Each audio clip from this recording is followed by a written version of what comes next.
Hey, I'm Dustin. And I'm Steve, and you're listening to another episode of the Wedding Photo Hangover podcast, an irreverent look at wedding photography. This podcast, like aspirin, will help you recover from your wedding hangover. Dustin, I see in our opener you added something about the case of the crazy edits. Last week you had the case of the surprise kid. This week you have the case of the crazy edits. Am I going to have to start calling you Dustlock Holmes? Dustlock Holmes here, reporting for duty, sir. So, Mr. Holmes, what's the case of the crazy edits? Yeah, this actually just happened today, literally right before we started recording. So I figured it was worth chatting about, getting your take on it. We do this thing in order to keep our turnaround time just really fast as possible. We do what we call like a general overall edit, which is what I think 90% of photographers do. We don't go in, we don't remove pimples. We're not, removing stray hairs unless they're like really, really noticeable. Mm-hmm. We're just kind of giving like what I call a global edit in Lightroom, using all the tweaks and stuff that you can do in there. You're just tweaking it up. Hardcore tweaking. We send the client a web gallery for their approval, and then we send them a little thing that says, hey, this is your opportunity. If you would like any additional edits or changes, let us know before we send you a link to download all of these. And all of my years, and I've been doing this, Steve, for probably 11, I think going on 11 years this year. Whoa. Congratulations. 10 years. That's a full decade of this, buddy. You should be proud of yourself. Let's celebrate. First wedding was in 2007. That's when I graduated from college. I know, you old man, you. Yeah. But yeah, so I always do this, and every now and then I'll have a bride that's just like, oh, hey, can you make this black and white in color? Or, can you do this or that? But it's all like such simple, easy, like one step things.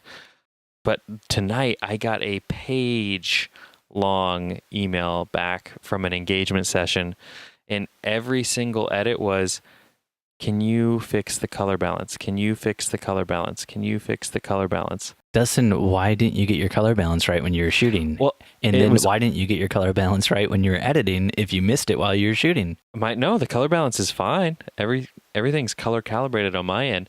And so that's what I had to go through, and then they send them like a paragraph email on, the device they might be looking at might not be correct. And then I need a little bit more explanation. Like, are you not liking it because is it too warm? Is it too cool? Saying that you don't like the color balance doesn't give me a direction that you want me to take it in. Mm-hmm. So yeah, I had to further educate them, but I've never had to do that before. I've never had a client that's really just gotten super nitty gritty. They wanted like the hues of green in one photo shifted to be a little bit more blue than green. And I was like, just getting into like some real finite level editing detail. And I was just like, whoa. Is this client a colorist? They are not a colorist. They're not a photographer, not even in the arts arena. What does this client do? She is like a human public service person. She worked for like the EPA before Trump got elected and let everyone go. Oh, so she's real familiar with those green colors then. He's just like a mechanical engineer or something like that. Is it possible she has that superpower where she actually sees more colors than other people? Is that a real thing? Yeah, there's people who have better eyesight and not like better than 20/20 vision. Well, I mean, that's a thing too, but like they have better eyesight in the fact that they can see colors better than other people. So they can differentiate between different colors and stuff like that. Really? Yeah, maybe she's one of those people. Maybe we just discovered her secret power. Her superpower. Maybe she should go work for like a paint company now, where she'll help study and analyze paint chips. This blue, it looks like maybe a beetle fell in while you were mixing it. Got a little bit of brown in there. I can see that brown. Quality control. Yeah, it was just kind of caught me off guard because I was really pleased with how the photos came out. And I thought I over-delivered and, gave them way above and beyond what I thought they were expecting. And it was... So you under-promised initially? Always under-promise, over-deliver, Steve. It's the way to work. Did you under-promise or did you just promise? Just kind of I actually really don't say anything. There is no promise. I like to There's start out nothing. every single session with a pinky promise. Little blood promise. Yeah. I don't think you're weird when you break out the knife, slit open the pinky, and say, "Shake my pinky." Yeah, no, that's pretty normal. Standard down here in Indianapolis. I don't know how they do it up in Fort Wayne. Maybe people aren't as trusting up there. Have you had any case of like people wanting like any additional or like really just like insanity list editing? As somebody who runs an editing company with his wife, I will decline to answer that question. I mean, but like from your brides, let's put your clients aside. Give me a little meat on the bone. We've had clients come back and request different sorts of changes and stuff, but nothing like what you're talking about. That sounds pretty crazy. I mean, like I've had someone be like, hey, can you like fix my hair? I had a wedding engagement session, last week where she liked the way they looked in one photo, but liked the location of another photo and wanted their bodies moved from photo A to photo B. No. You said no to that, right? Of course not. I didn't say no. I said anything is possible, but it's going to cost you more than I think it'll be worth it for you to have. And I think it will look completely fake because the reason I think you like photo A is because the sun is coming in from behind you. And so you have this nice glow and this backlight happening. But in photo B, you're against this beautiful gold door. And so, you want the gold door, but it's going to look weird when there's light coming from behind you, but there's a wall behind you. Yeah. So we did have one crazy edit request, not from a client. We shot photos for one of our clients who was a firefighter, and our neighbor behind us is also a firefighter. And unbeknownst to us, he actually worked at the same, what's it called? Firehouse? Same firehouse as our client. And he was not at the wedding. And he said, just like in passing to Jen, it would be real funny if if you Photoshop me into a few other photos and just delivered that to them. So one day while we were editing, he just got a suit on. Jen took some photos of our neighbor and then she Photoshopped him into a few of the photos and delivered them. And the clients got a big kick out of it. They thought it was really funny. So it was one of those things where we kind of had to feel it out before we did it, just to make sure. And we delivered them the photos without him as well. Like, oh, that's no fun. Yeah. So, have you ever gotten any people wanting to jump on like the whole like dinosaur running behind them bandwagon? No. Oh, I've been down that train, my friend. I've done that photo, I think 2 or 3 times now. I would love to do that. I think those photos are really, really corny, but kind of fun. It's always fun trying to explain because you have to remind yourself when you're doing them that the bride and groom have told you they want this photo, but probably chances are have not told the rest of their bridal party. And so when you're trying to take them and pose them and organize them, just be like, oh, that's right. I need to tell you, look like a dinosaur is chasing you. They're like, wait, what? I don't get it. You want to do like a group talk with everybody and then be like, all right, I need you in these positions. And then you're all going to start running with a very terrified look on your face. Have you seen the photo we did? And there's 2 T-Rexes coming at them. Yeah, you showed me that one. Poor bridesmaid in a wheelchair. And every time I see that photo, I just feel so bad for her. Like, someone's going to just let her go. They're going to just let that wheelchair go. Nobody was pushing her? Oh, I think someone was, Okay, yeah. I was going to say, as a photographer, it's your job to look out for the person in the wheelchair. It's my job to make sure she doesn't get eaten alive. Yeah, Dustin, that T-Rex could have just gobbled her right up. That would have been on your head. Speaking I of... assume you cloned some dinosaurs for the out. photo, right? Say what? You cloned some dinosaurs for the photo. This is where this whole thing was going. You wanted to do a Jurassic World tie-in since that movie came out, yep, or was announced, or I don't know what happened. Case of the Jurassic World 2 Fallen Kingdom. Boom. This is actually a sponsored episode. Yeah. I don't know if I shared that with you, Steve. Check came to me. That's okay. It was in the form of a bag of popcorn. Wow, Dustin, we just killed 10 minutes of this episode talking about your crazy edits. Let's talk about your flat tire incident, Steve. See, no, we just killed 10 hours on something meaningless and pointless. We haven't even gotten into follow-up yet, so I don't want to talk about this. Let's just move on.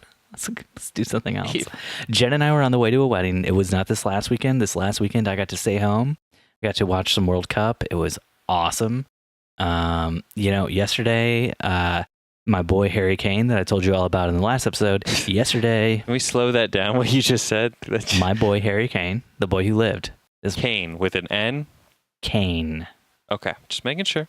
Did you think I said Kang? I thought you said my boy Harry came. Oh man, that's wow. So Harry came, got a hat trick. That means he scored 3 times. He came 3 times. Yep. Out on the soccer field in front of everybody. It was crazy. Quite the exhibitionist. Yep. So that was great. But the week before this, Jen and I were on our way to a wedding, and about halfway there, we stopped to get food, and I got a flat tire, like a tire pressure monitor system warning that we had a flat tire, and it was delightful. Luckily, we were fairly close to where Jen's sister lives, so we called her to see if she could help out. Unfortunately for us, she could not help out. She was actually out of town, but her mother-in-law came and let us borrow her car so that we could go and shoot our wedding. And then while she was letting us borrow her car to shoot our wedding, she actually told us to give her phone number to, we have a roadside assistance thing. She told us to give our phone number to the roadside assistants, and she coordinated with them to get somebody out to change our tire. Nice. Which I typically could do, but the nuts had never actually been taken off since the car was built. It's You've fairly never new. greased your nuts? It's no, I grease my nuts all the time, buddy. Come on. This is America. We were told we would need like an impact driver to get the nuts off, and I do not have access to that. And the you're still thinking about greasing those nuts, aren't you? Wow. I'm thinking about you getting an impact driver. Yeah. Mm-hmm. Yeah, I was getting driven with full impact. By Harry Kane. It's Harry Kame, not Kane, in your world. Exactly. We're all, this is Dustin's world, and we're all just living in it now. It's how it should be. Yeah, so she actually got that whole thing taken care of for us. So then when our wedding was over, we just went to her house and picked up our vehicle and then drove it home, which just had the donut on. So then like the next Monday I had to take it into a shop and get it replaced. There was like a giant screw that had gotten into our tire, and it left like a hole the size of like a dime. So my goodness. yeah, Steve. It was not patchable. You must take care of your vehicles. I'm sorry, Dustin. When driving through a Walmart parking lot, I was really thinking to myself, there's going to be a bunch of screws here that'll leave a hole the size of a dime in my car. Moral of the story, listeners, this is why we don't shop at Walmart. There's always people with screws loose coming out of that store. So, Dustin, let's move on into follow-up. Follow it up. When we got the flat tire, there was a big scare that we might be late to the wedding. We ended up showing up. We were set to show up an hour and a half early, and because of the whole flat tire and dealing with that, we were about 10 minutes late. And the bride and groom were very understanding, and we had decided not to tell them, but either Jen or the planner ended up saying something after we arrived, not before we got there, because we didn't want to freak them out and make them panic. We let them know we'd be a little late, but we didn't, say, there's a possibility it could be an hour or two late. We don't know, because we were out in the middle of nowhere. We couldn't get an Uber or a Lyft there, and we're at the will of the tow truck until Jen's sister's mother-in-law came and helped us out. So let's move into follow-up. Follow it up. Trademark John Syracuse. Same venue, take 2. Dustin, how did that go? Do you think of some new interesting spots? Well, I did indeed think of some new and interesting spots. And so Corinne and I had a long conversation on the elevator ride up to the venue. This is a venue where it's on the top floor of one of these skyscrapers in town. And sorry, I was just like waiting for Steve to interrupt with some comment about, so it was 2 floors up, or something like that. But nothing came. Yeah, I didn't come. That's right. Never do. Anyways, the question Corinne and I had for each other was, even though we shot at the venue last week, does the bride care about that? Like, does she want the same locations that we typically shoot because that's what a bride that gets married there is accustomed to? Or should we pose to her the idea of doing something different and outside the box? Dustin, skip to the point. Did you pose something new and different, or did you just do the same old, same old? Did you push yourself? Did you try? So we did a little bit of both. Nice. I gave her the option when we were headed outside. Do you want to go this route and do these spots, or do you want to go this route and do something a little different? And she wanted to do the same old spots. So we just kept it really brief and short at those spots, and then hit like 2 new spots that we don't normally do when we're there. And then we did some off-camera flash stuff actually like inside the venue. Ooh, nice. Just sort of like break it up a bit.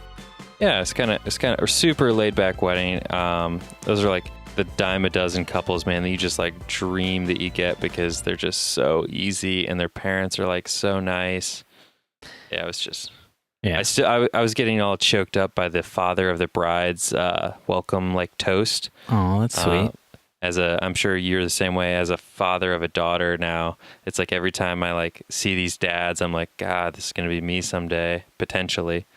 And he did this whole bit. It was so well written where he started off talking about how he would like his bedtime routine with his daughter. And then he kind of went on, and then he brought it back around full circle at the end to like the groom, where he's like, don't forget, how much, like don't take for granted that kiss you give her at the end of the night, because that meant the world to me for 20 whatever years that she lived with him. And it was like, whoa, like put like this sort of like deep, heavy hit right there at the end, sank it, took it home. It was good. Sounds nice, Dustin. Sounds lovely, like a lovely evening. Dustin, I had a wedding a few weeks ago where I had to do a bunch of off-camera flash stuff inside because the wedding ceremony went really late. It got started late, and then as a result, we didn't get to do portraits at the time we wanted to. So we didn't do any portraits of the bride and groom until the sun was setting. And I didn't feel like we had enough portraits of the bride and groom. So when we went back inside the venue, I did like a ton of like off-camera flash portraits inside the venue because I wanted to make sure they actually had like enough photos of the two of them together. And it was stressful. Yeah, I've been noticing a trend from you of like these past dusk night off-camera flash photos. Yeah. It was one of those couples of mine. I liked them. They were good. What are you using any kind of a modifier on that flash, or is it just like bare flash? Just bare flash. It's my favorite kind. Bare flash, and then if I want to make it look more like sunset, like I don't think I've posted any of those photos, but like if I want to make it look more like sunset, you put like a tungsten filter on it, throw it behind like a tree or something, so it looks like the sun's coming through, like the leaves or whatever, as it's setting. Yeah. And then they get like that nice glow and everything that they would want. And those flashes are from our dear sponsor, Young Nuo. The flashes I was using that night were all from Young Nuo. That is correct. Making sure that you're keeping up with our sponsorship guidelines. Yeah. Dustin, do you have any thoughts on following up on IGTV one weekend? IGTV, or for those of you out there who aren't in the know, that would be Instagram television on your phone, brought to you by Instagram, aka Facebook. No, Steve, honestly, I took a peek at it this week for like a hot second, and I was like quickly overwhelmed with content, and I was like, nope, done, out of here. I do not have the time to look at this. I need to edit and get stuff done. And that's, I kind of think that's why I sort of like the Instagram stories format, because it's for someone like me with ADD and a short attention span. It's like just enough little info on all my friends' happenings and people I think are interesting to see what's going on. And then I'm like, oh, out, back to work. The IGTV reminds me a lot of Facebook Live, or the like live stories that Instagram used to do, because like you get a notification when somebody goes live on IGTV, and it's like, do you want to pop over and watch your video story right now? Right. And I always say no. And then I'm like, and that person I'm probably going to unfollow. I I can't take that kind of stuff. It's so disruptive to like what I'm doing when I'm on there. Because if I'm on Instagram, it's usually like I wanted to look at photos or I wanted to do this or that. And I know in like a week or something, somebody's going to be like, IGTV is the best thing that's happened to my business or any other business. If you're not utilizing it, you're failing. Just like with Facebook Live. And I just don't care. I just never want to be that guy who's like popping up every single day in like a notification and just rambling. I guess like if I was actually like planning something and thinking about it and like, hey, this is what I want to talk about, like turning it into a show sort of thing, that'd be cool. It's just like most of the people that I see. Let's call it a podcast. Should we call that a podcast? Most of the people that I see are just like rambling about random stuff. And no, the worst was I saw on IGTV some dude had shot like he shot a wedding and then he posted it, and he just took his wedding video and made it vertical by putting a giant black bar on top and a giant black bar on bottom. So it's just like a tiny little video in the middle of the screen, and it just looked so bad. Don't do that, guys. If you're going to do something on IGTV, make sure it's something that you either shot vertically or you shot with the intention of cropping it down to something vertical. Because it does not look good otherwise. I saw another thing a guy did where he just shot like a horizontal video, like a normal video, and then he just cropped it vertical, like right down the center, and posted that. And it was just like almost every single shot, somebody's face was half off the screen or something like that. And it was just so frustrating to watch. Have you ever tried to shoot a vertical video with a DSLR? No, I hate vertical video. Why would I ever do that? I just don't even know what that would feel like. I feel like every fiber of my being would be like, what are you doing? I've seen other people do it. I just can't bring myself. Yeah, it's an interesting concept. Well, the thing for me is so much of what you're doing with a video is you're focusing on movement and where people are going, how they're moving, what they're doing. And when you're shooting something vertical, you're cutting off like the sides, like to the left and right. And so you don't have like a chance to set up like a scene a lot of times. Because if you do, it'd be so wide. You just have so much headspace and like foot space at that point in time. Like it would look utterly ridiculous. And so sounds like an interesting challenge though. Yeah. To shoot an entire really good wedding video vertically. No, that doesn't sound like a good challenge. I'm sure people will start doing it, but no. I think it would be fun. It would be hard for sure to think vertically in the sense of video, but I think it would be a fun challenge which I would not want to be paid for in the event that it's awful. And who the hell would want a only vertical wedding film at the end of their wedding? I don't know, but for the sake of, doing something different, it'd be cool. The best stuff I've seen on IGTV is typically like a static shot waist up of somebody where they're like talking and explaining something, like a process that they've worked their way through or something like that. The worst stuff I've seen is the stuff I already described, where it's very clear they shot horizontally and tried to find a way to make it work for vertical without like planning for vertical. Dustin, do you want to move on to beer talk? What are you drinking, bud? What's going down your throat tonight other than Harry Kane? Gosh, we got to stop that. Harry Kane's a good boy. Oh, he's a boy, is he? Yeah. Tonight I'm drinking Vane from Scarlet Lane Brewing Company. Vane is a pale ale with coconut and lactose. Lactose? Yeah, no. I heard that too, and I was like, pass. And my wife was like, you have to try it. So I did, and it was awesome. What does the lactose do for the beer? I don't know. It tastes kind of like creamy. It's like a more creamy pale ale, I would say. It's very sweet, too. If one was lactose intolerant, this would probably be a bad beer for them. Yeah, definitely. It's got a hint of like a pineapple vanilla sort of flavor to it. Interesting. Yeah. So, I mean, I'm quite pleased that I have it. And I just looked it up on Untappd so I can make sure I got everything right about it, Yeah. And the last check-in is my wife. So, kind of unofficial sponsor, Scarlet Lane. Not of the podcast, but of me. Jen and I went the other night.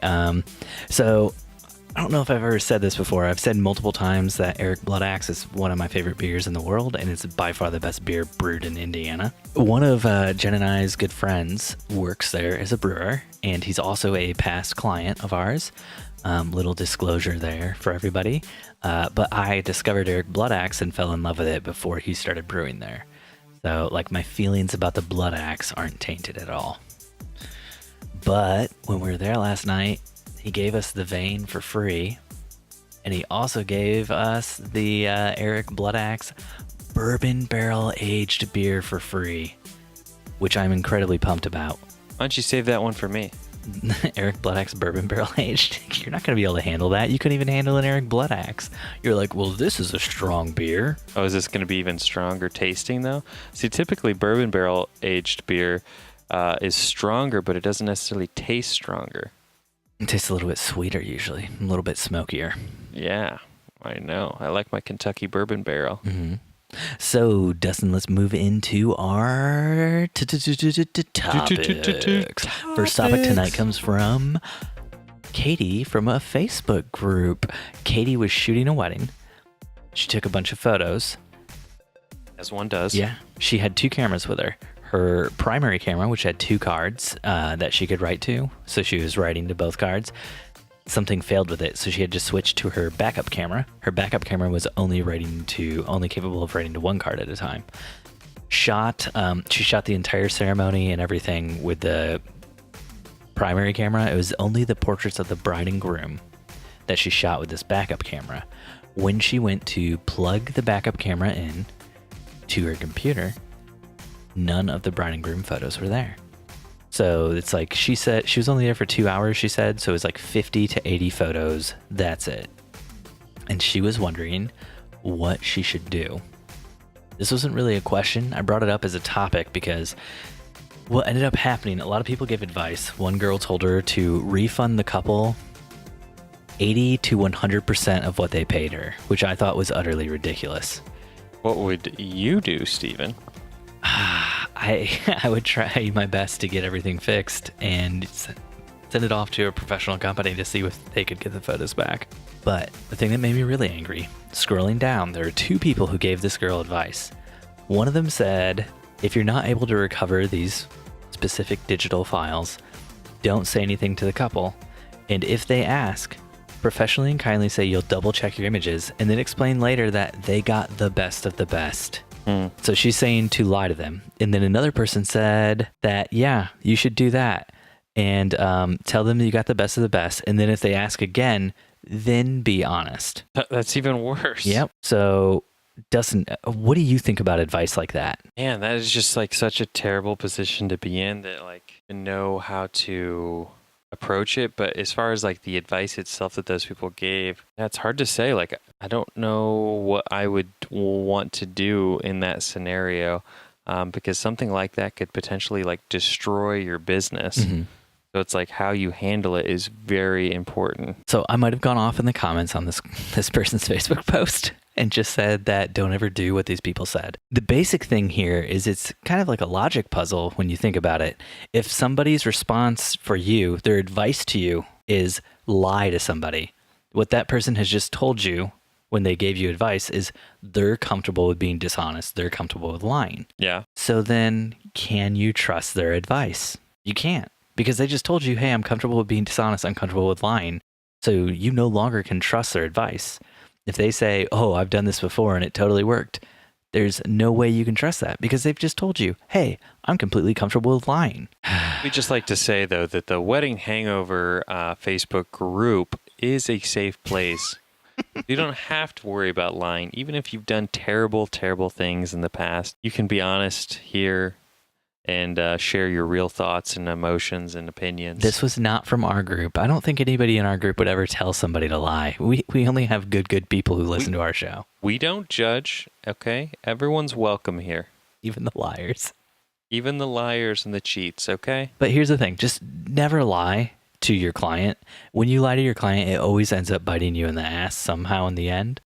And, maybe the client doesn't find out, but maybe, your second shooter overhears it and then word gets spread around that you lie to people or something, or like, it's never going to work out for you. Have you ever lost any files, Steven? Yeah. We've talked about that before on this podcast. I guess I don't remember. Walk me through it one more time for those that have just tuned in. It was a long, long time ago. We had a card corrupt and we could not get the photos back, but it was back in the day before we had cameras that dual rote, because it's back when only the 5D Mark II existed. So the way we shot weddings back then was basically Jen and I would shoot everything together, and everything she shot, I would also shoot. So it was basically like we were making sure we had backed things up between the two of us. Interesting. It's a great way to learn too, because back then I didn't know the first thing about wedding photography. So I also basically just followed Jen around all day, shot everything she shot. But we'd capture every single thing from the day on 2 different cameras so that we had 2 different cards. So what you're saying is not much has changed. A lot has changed. Like Jen doesn't go with me to the guys' room anymore. If I go to the guys' room, I am. Oh, I wouldn't want to go with you to the guys' room either, Steven. What happens in the guys' room is scary. We were in a guys' room one time, and there was a groomsman in there, and he was like in a small group with us at the church we went to at the time, and he comes out in a banana hammock, and just a banana hammock, and he says, "Get a picture of this, Steve." And I go, "Oh, I'd love to." And it's the most uncomfortable I ever felt. He was ripped too.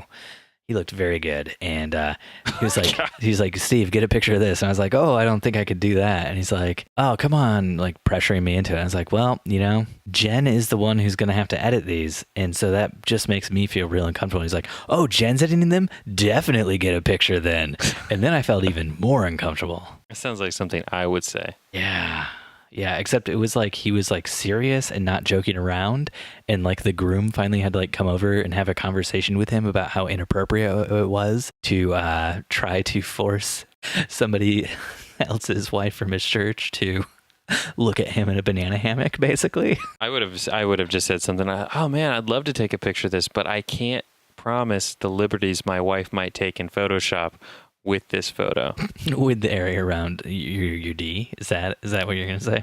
Yeah. If that banana ends up looking like a little tiny walnut, I have no control over that.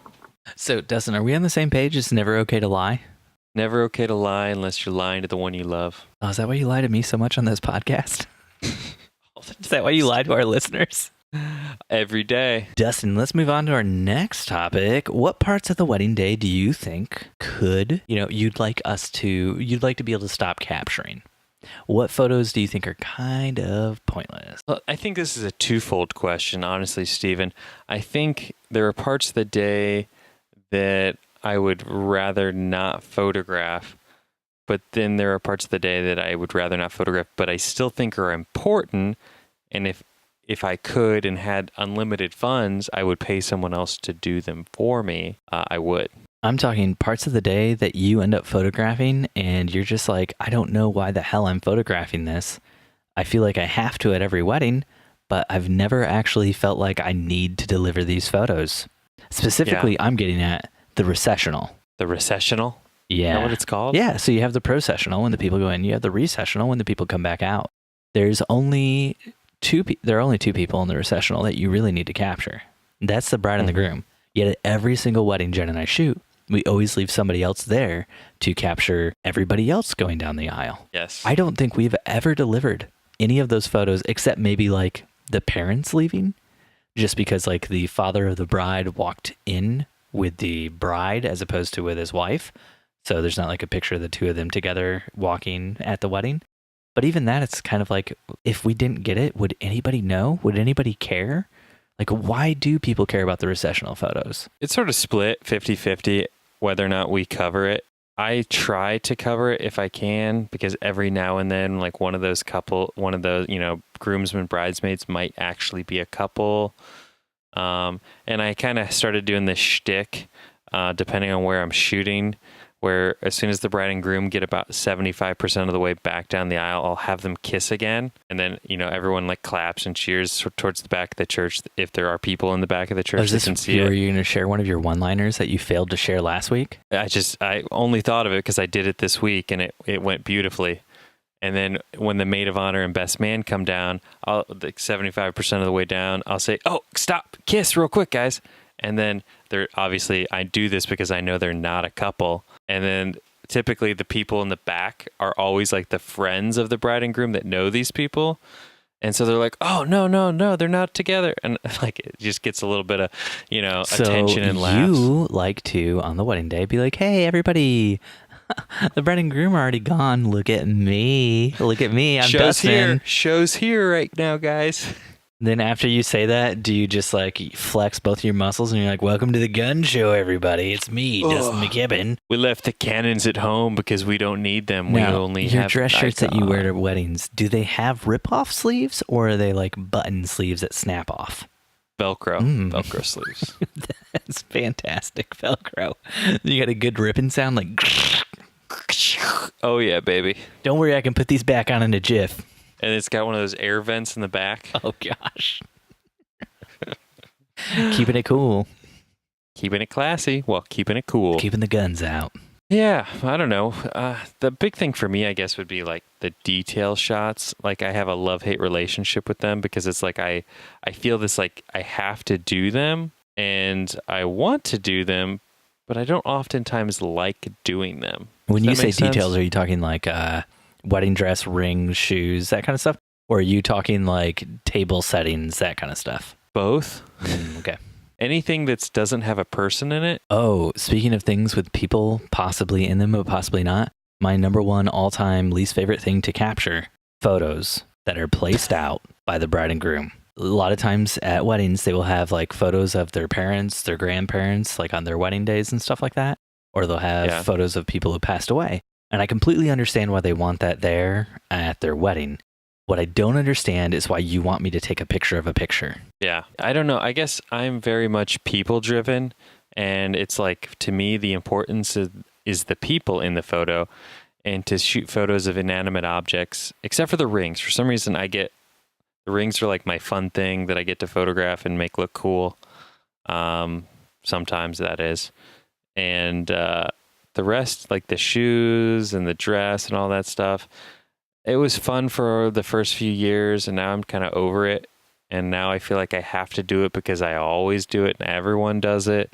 And it's like you need that for the album and for any hopes of getting this wedding published. How much time do you spend focusing on the album on the wedding day? The album? Yeah, like when you're shooting, is that like in your mind the whole time? Because like my couples that I'm doing on my own this year, I don't even like, most of them have gotten my lowest package, which does not include an album. I do not give a single thought to what needs to go into the album. And it's been completely and totally awesome and freeing. I mean, I don't give us a thought to the album in the sense of like, ooh, this picture will be a full page spread. No, I just like try to get enough content so that when they order their album, they will have enough to tell like a full story. And if I'm thinking like, oh, I'm going to do a page of detail shots, because I've run into the situation where I'll have like only a photo of the dress and only a photo of the like the shoes or like the rings, and it looks weird when I collage that with like other things. And so I try to like have enough detail shots to do like one spread of details. Yeah. That makes sense, Steven? Yeah, no, that makes sense. That was album 101 with Dustin McKibben. I've been listening to a lot of other wedding photography podcasts recently, and a lot of them are like, they just talk about the albums all the time and how you got to shoot this for your album, shoot this for your album. And I'm just like, I spend zero time thinking about what needs to go in the album. Well, we've given really little thought to albums in general over the last few years. Over the last year of doing this podcast, we've given almost zero thought to albums, just like Steve does when he shoots weddings. But this last year was the first year we started including albums in our packages. Base package or all of them? All but our base. Okay. And no one books the base. So maybe I can teach you how to get out of the base model. Well played, my friend. All of a sudden this year we're going to have a tremendous amount of brides that are going to get albums, and so I'm trying to be conscious of that. And next year we're going to even take it a step further, and we're going to really start working on those like in-person sales with upselling wedding albums in our new house, where we have like more of a dedicated office that'll be like clean and nice, kind of like what you guys have at your house, that isn't going to be like filled with toys. You can see in the background right now, this is not clean and it's not nice. I'm talking about your front room that you guys have like other people's pictures hanging in and stuff like that. So Dustin, one of the big other things that I don't think we should have to be capturing anymore, the group photos. Yeah, like the bridal party. No, like, so another big thing I've been hearing on other photography podcasts recently is they talk a lot about group photos and how you have to do a group photo at every wedding of everyone at the wedding. And this is not like well, the DJ said we had to do it, so now I'm thrown under the bus by the DJ. This is like they feel like in their culture, wherever they are located in the world, you have to do a group photo at every single wedding. And that was astonishing to me because I cannot think of a single time where I've delivered a group photo to anybody. Like, it might be in their gallery, but it's like it's the thing I spend the least amount of time on editing-wise because I don't care and I know they don't care. I've never had a bride and groom say they want that group photo. I think I've only done that maybe like, 1 or 2 times. But you've had like several DJs try to get you to do it over and over again. Yeah, I mean, I'm trying to think. I don't know. I think, maybe like 1 or 2 DJs. I wouldn't say a lot of DJs do that. Not here in Fort Wayne. There in Fort Wayne, they just expect people to get out on that dance floor. Down here in Indy, You got to work for it. You got to get those group photos. You know, oh gosh. One of the other things I really dislike shooting is an anniversary dance. Weddings? No. Weddings and I love weddings. No, the anniversary dance. I don't mind the anniversary dance because Corinne and I will just like tag team that. We'll just like peg off couples, and sometimes you can get some nice candid moments between couples because the anniversary dance oftentimes will be literally the only time a woman will be able to drag her man out on the dance floor. So I don't mind the anniversary dance. It's the dollar dance that starting last year, I think it was. We just say, all right, nope, we're checking out during that time. See, I mean, I feel like the dollar dance itself is like a outdated, really old thing. Like we don't see that very often anymore, but I did have it at a recent wedding. And I feel the same way about the dollar dance as I do about the anniversary dance, which is first off, Jen and I tag team it, or if I'm working with a second shooter, we tag team those things. And so like we tag team and things. Yeah. So we cover like whatever. But just like Jen and I have been talking recently about the anniversary dance, and it's just like, why are we scrambling to try to capture every single couple on the floor? All that matters that's out on the floor, more than likely, is the people they did their family formals with before going out on the, to the reception. So, aunts, uncles, grandmas, grandpas, mom, dad, that kind of stuff, brothers, sisters. And then after that, it's like, why are we scrambling to capture like all these guests who are just their friends? Because they don't want like a ton of photos of those people anyway. And then it's like basically just, kind of hang out and wait until it gets down to like the last 2 or 3 and make sure you capture them. That's how we feel about it now. But I still feel like this thing, like I gotta catch them all, Pokemon. Gotta catch them all. Gotta catch them all. Pokemon. Yeah, so like I feel it hardcore. Like I gotta get it every single couple out there.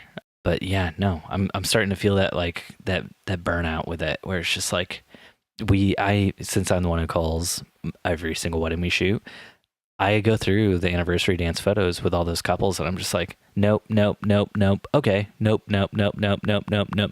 Okay, there's so many of those that we just throw away, and it's like we don't even need to shoot most of it. Like we should just focus on like a few of the different couples who are close family members, and that's it. Do you ever have like people ask for photos of them afterwards who were just guests at the wedding and not family members? Yeah, all the time. Do you ever actually like follow through, like get their contact, send them the photo or anything? Oh no, see, because we do things a little different than you guys. Well, it's kind of like pass. I mean, we give out those cards at receptions that have our website on them. Yeah. It's like a link to their web gallery, and it has a picture of the bride and groom. And from the engagement session? From the engagement session. Jen and I used to do that too. It's a lot of things you guys used to do, and then it seems like you're just, we're done with that. Yeah, well, we found we didn't see a noticeable boost in like the people visiting, and we weren't seeing people like buying photos, because like we had it set up so they could buy photos then if they wanted like their photo of themselves, and we just never saw anybody do that. So yeah, but I look at it like the cards cost me like $20 to print like 100 business cards, and I'll easily at least get like one $20 order from a wedding. See, we never were getting any orders, period, from that kind of stuff. We get orders from like family members who want like photos of the bride and groom as like a gift for them for Christmas, stuff like that. Or like the mom and dad, they want a photo of the bride and groom to hang on their wall, put on a desk. Well, and see also because we use Zenfolio. And so what we do is they might not order a print, but they might go look at them, and then Zenfolio captures their email, And then when we run sales, which we aren't like that kind of company that like spams them. Do they know that their email's getting captured by Zenfolio? I need to know how spammy and scammy you are right now. They have to enter their email address. Hello, my name is Dustin. I am a prince. I'm a prince from Arabia. Is that how they talk there? Yes. That sounded European to me. Can you try it again? I went to a European school and moved back to Arabia. Wow. But yes, so they capture their email, and then we do a yearly like Black Friday sale, and every now and then we'll do a like 4th of July sale. And that's about it. Just kind of those 2 times during the year. Okay, but my question to you now then is, you said it costs $20 to print off 100 of those that you're passing out at the wedding. You said that they have your the gallery for that couple on it, right? Yep. So those are custom made for each one. And you said... No. It's a generic link. I bought a separate URL from our website. It goes to a landing page that has a thumbnail of every wedding we shot $20 per 100. You're passing out about 100 at every wedding. And you said you typically sell one print for $20. No, so you're breaking even. At least one. So this is not worth the time you're putting into it. That's what I'm getting at. No, it's not a numbers game. If you sell at least one, what you're really telling me is you sell one at most weddings, and a few times you've sold more than one. Are you even making over $1,000 off this after you subtract the amount of money you're spending on the business cards? Last year we made $12,000 off prints. Off of these prints? Yes, off of these rando prints to rando guests at weddings. Yes. I call bullshit. Fine. I mean, you can even ask Michaela, because we were at her house. No, because you would have phrased it as at least one at a wedding. You would have said, oh, we do like 5 or 10. It wouldn't be at least one. So we're making $20. We're making our money back. One per wedding without running a sale.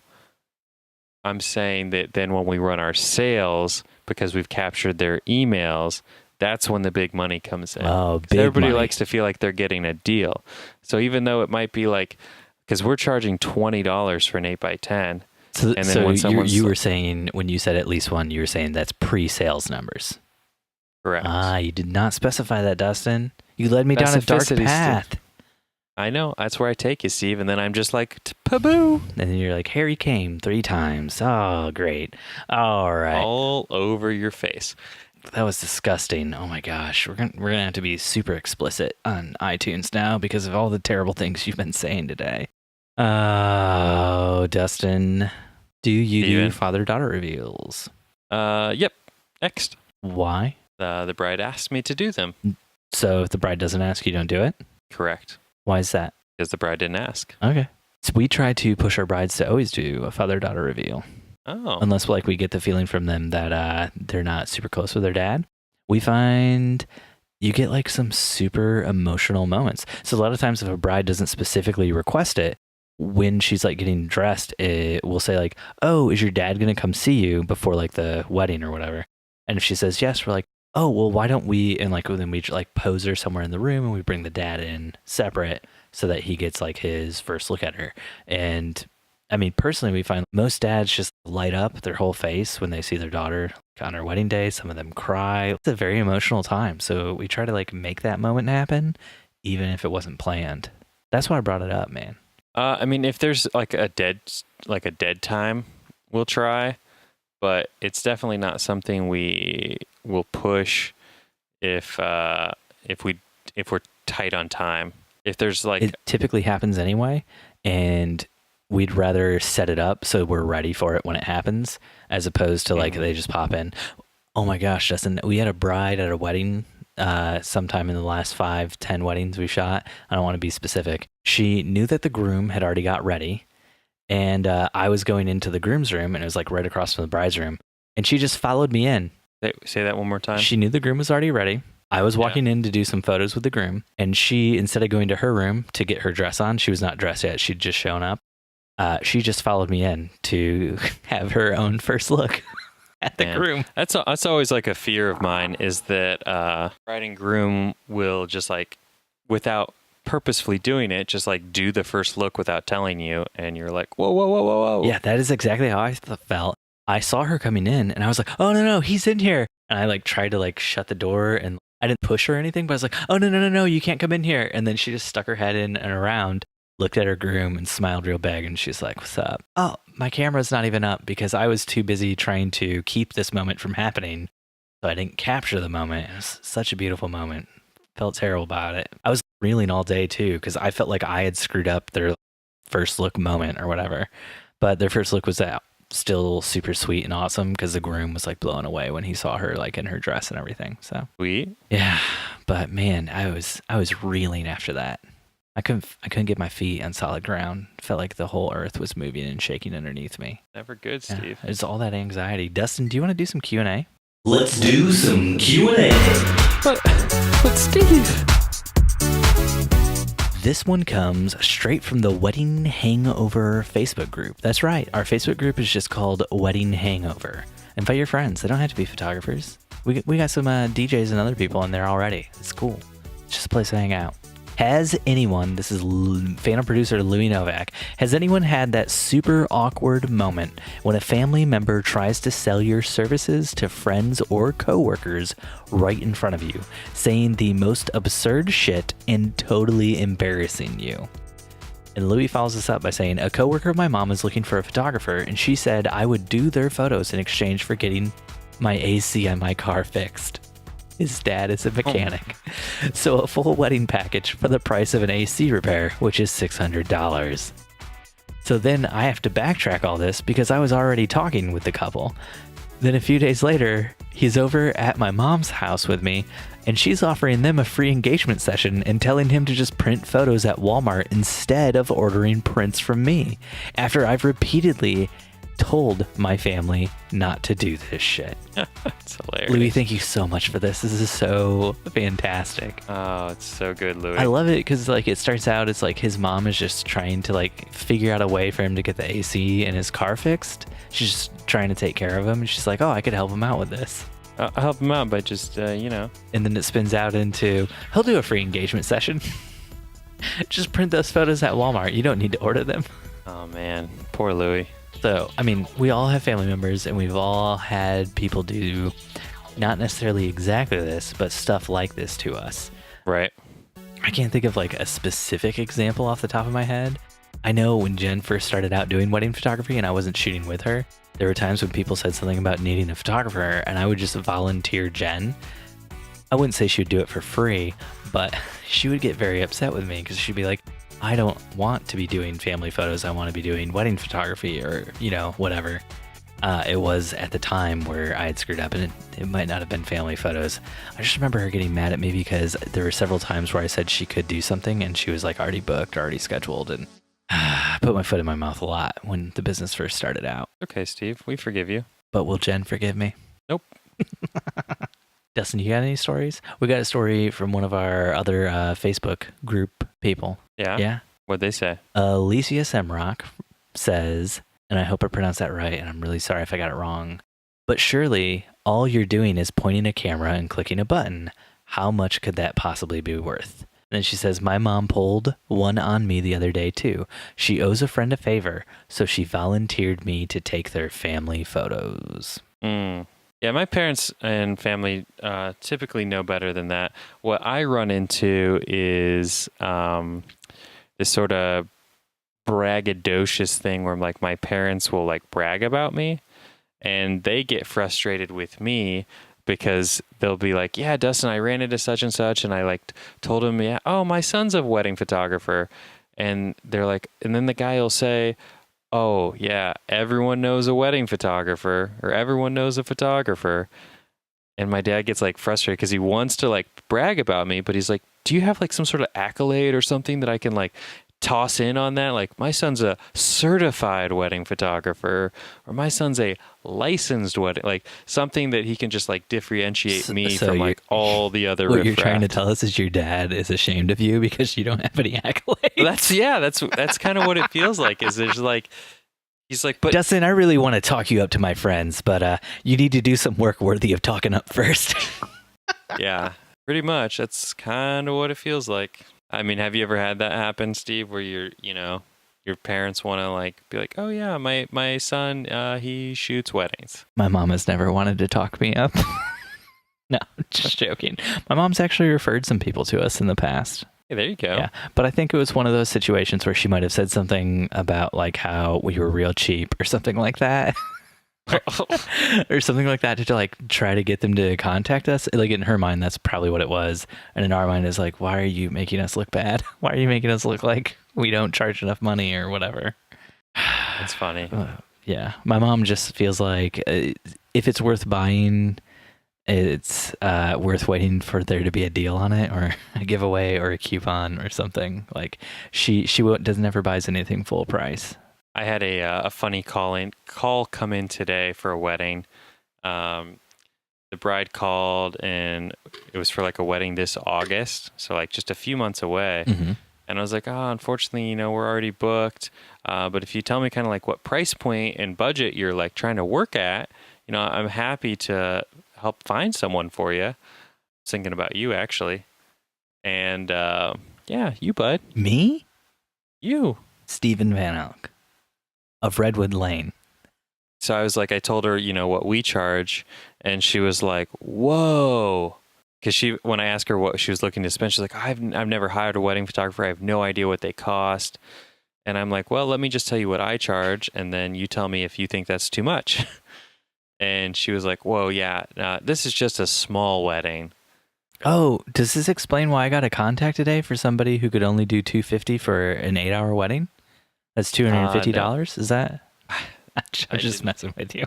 I didn't give them your name, but I just thought it was funny that the justification for price in her mind was because she then went on to say, oh, if I was having a big wedding, I would definitely be willing to spend that much, but we're only having a small wedding. And I was like, oh yeah, that's true. We only shoot big weddings. Yeah.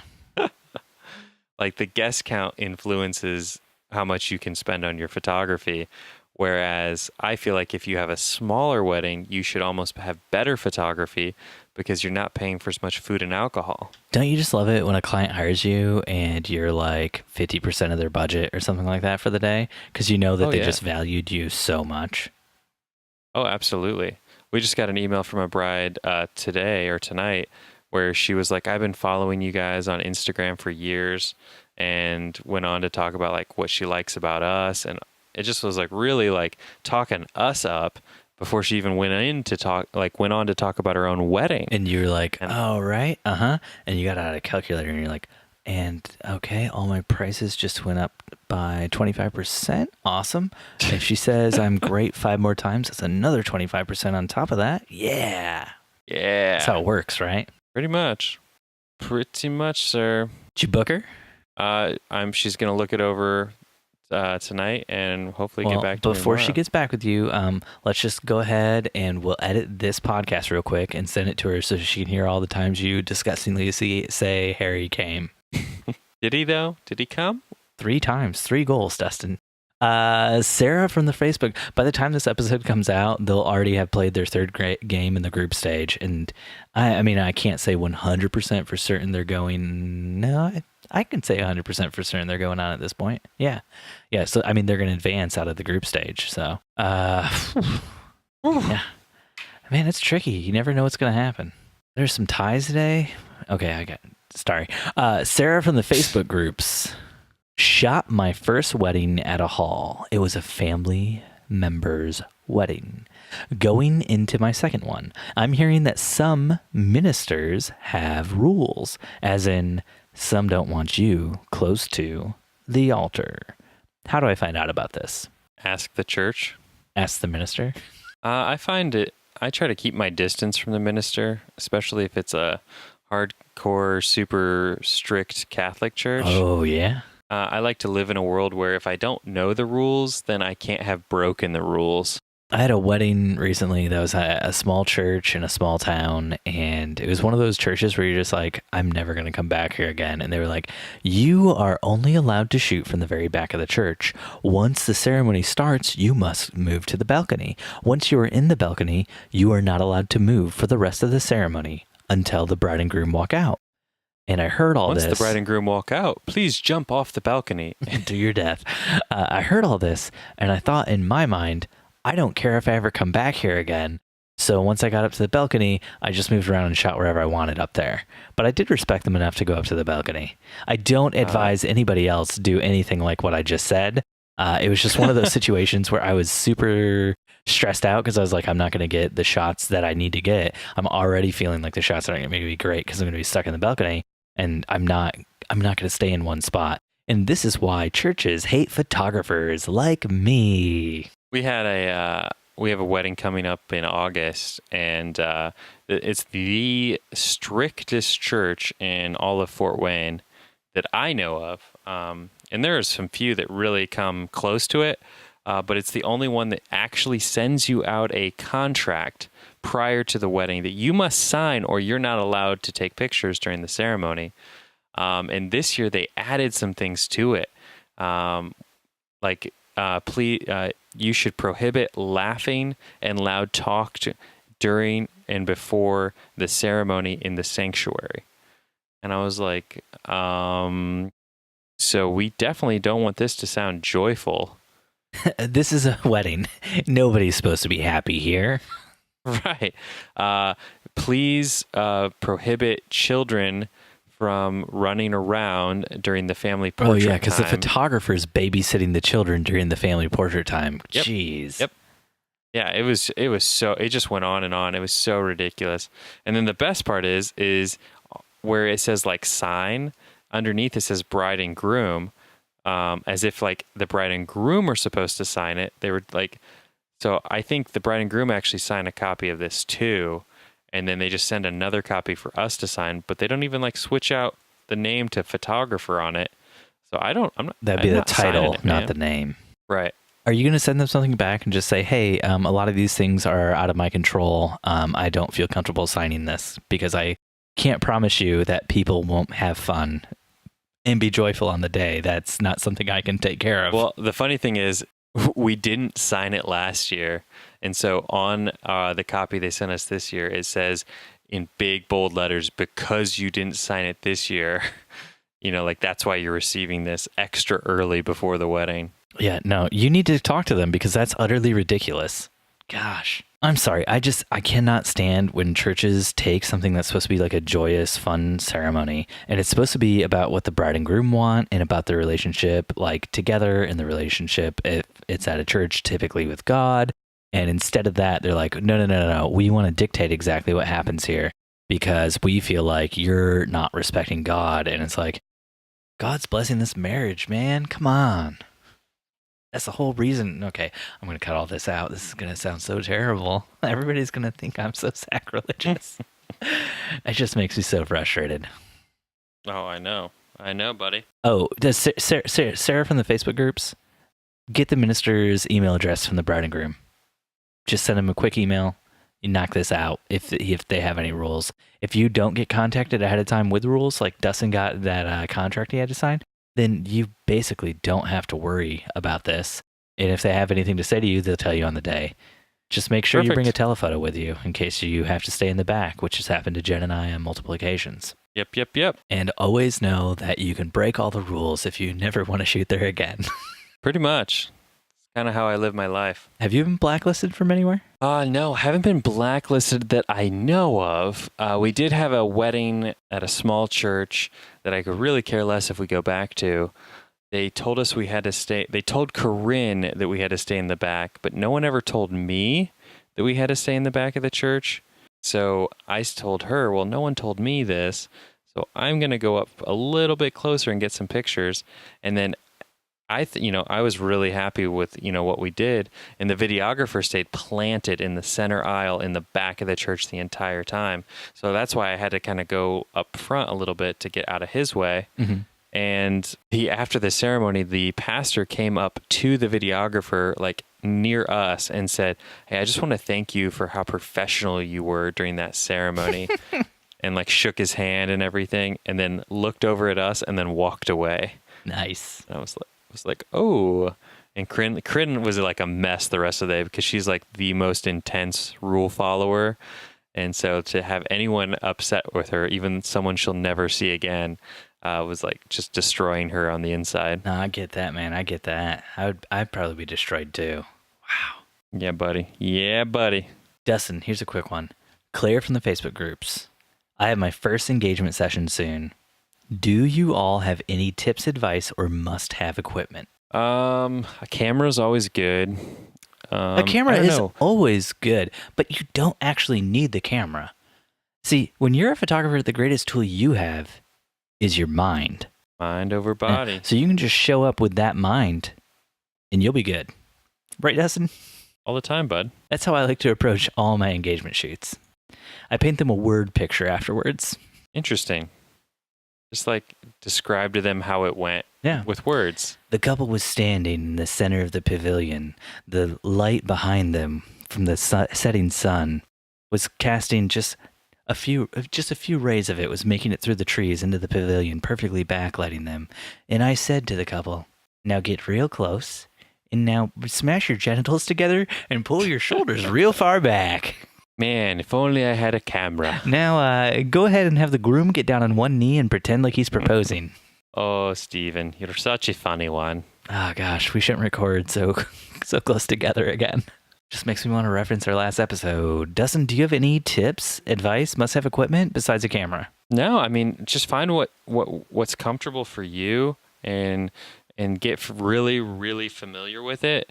And then just bring that, and then I don't really have any like secret tools or toys. I'm not one of those photographers that totes around like jewelry boxes and mirrors and Dustin stuff. doesn't have any secret tools or toys he can tell you about in this free podcast. But if you're willing to buy his ebook, which comes out next month called Dustin's Secret Sauce. Dustin tells all. Oh, yeah. He'll give you all those tips, secrets, everything you need. That sauce. Hey, Kevin Mack would like to join the Wedding Hangover group. Oh, hells yeah. Welcome to the group, Kevin Mack. Now he knows exactly when we recorded this. I love it. Perfect. So, yeah, Steve, let's wrap it up. Get on, get out. Thanks for listening to another episode of the Wedding Photo Hangover podcast, Kevin Mack, with your hosts, Dustin and Steve. You can find us on Instagram and Facebook at Wedding Photo Hangover and on Twitter at WedPic Hangover. If you want to join our Facebook group, just look for Wedding Hangover on Facebook. You can find Dustin on Instagram at Dustin McKibben, and you can find Steve at Steven Van Elk.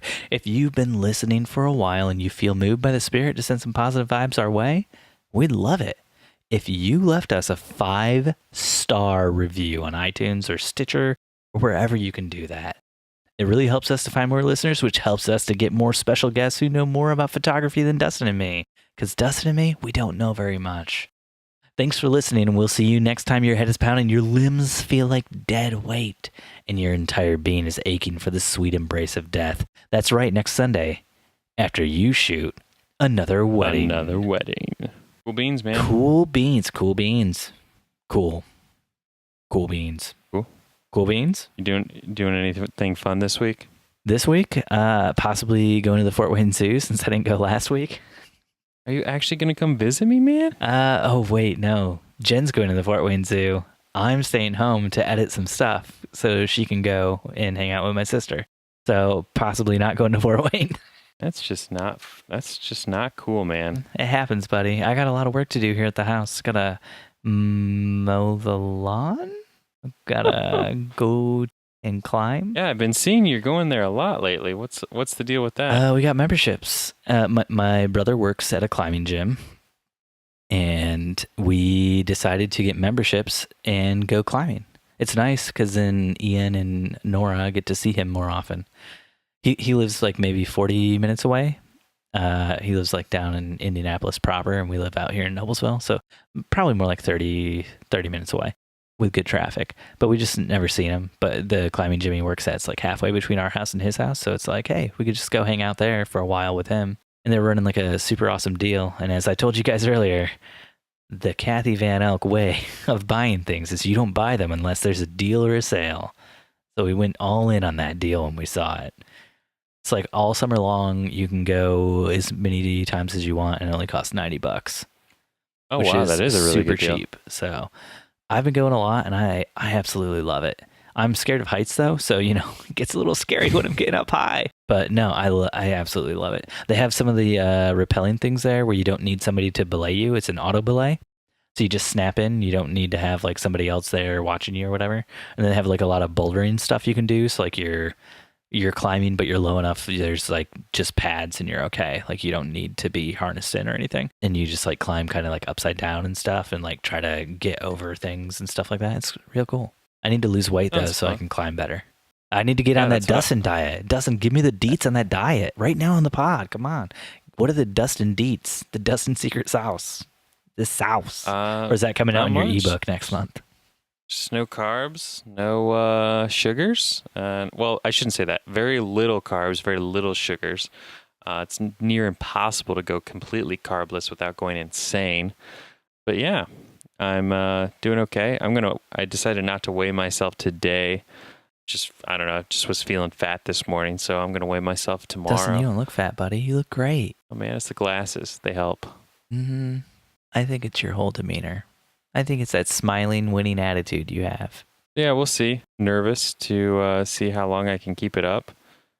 So far, so good. You should talk to Harry Kame about that.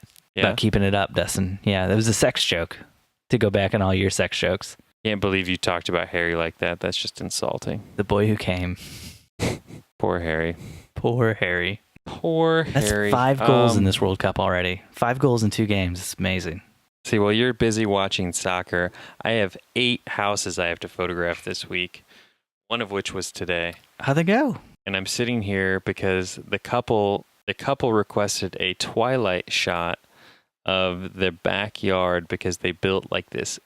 I almost want to call it a stage.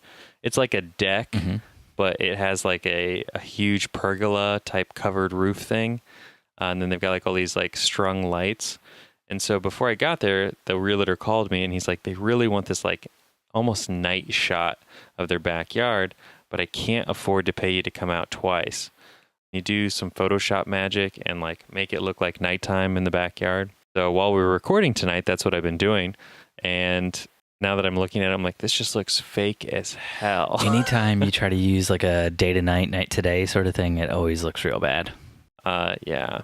The trick is to paint in a yellow glow in all the windows, but yet do it in a way where it just looks like there's lights on inside the house and not like they put up, yellow windows, orange gels on all the windows. It looks really fake. But so I keep constantly like darkening things. But yeah. Hey, you know what? Before we forget, we shared that thing Louis shared earlier about the family members and stuff, and anything they've ever done to embarrass you with your photography business. If you got the time, head over to the Facebook group and leave a story. And if we get like a bunch of really awesome stories, we'll share some of them on a future podcast. Cool. Or we won't. Yeah. If we only get like one awesome story and the rest are all duds, we just won't share. I'm joking. We probably won't be able to share all of them, but we can share a few. Sounds good. Cool. I got to photograph a house in about 7 hours, so I will. Oh, doing some dawn shots instead of dusk shots? No, it's just I have to get all the houses I need to do tomorrow before it rains. Oh, yeah. I had an engagement shoot canceled tomorrow because of the rain. Isn't that like kind of a good but yet bad feeling where it's like you're like bummed because you know you'll have to reschedule it, but all of a sudden you're like, oh, free time that I didn't know I was going to have. Yeah. Free time that I might spend in Fort Wayne. Perfect. You can come shoot some houses with me, Steve. If there's money involved, I'll come. I just want that to be on a shirt. If there's money involved, I'll come. Thanks. Have a great night. That's all. That's all, folks.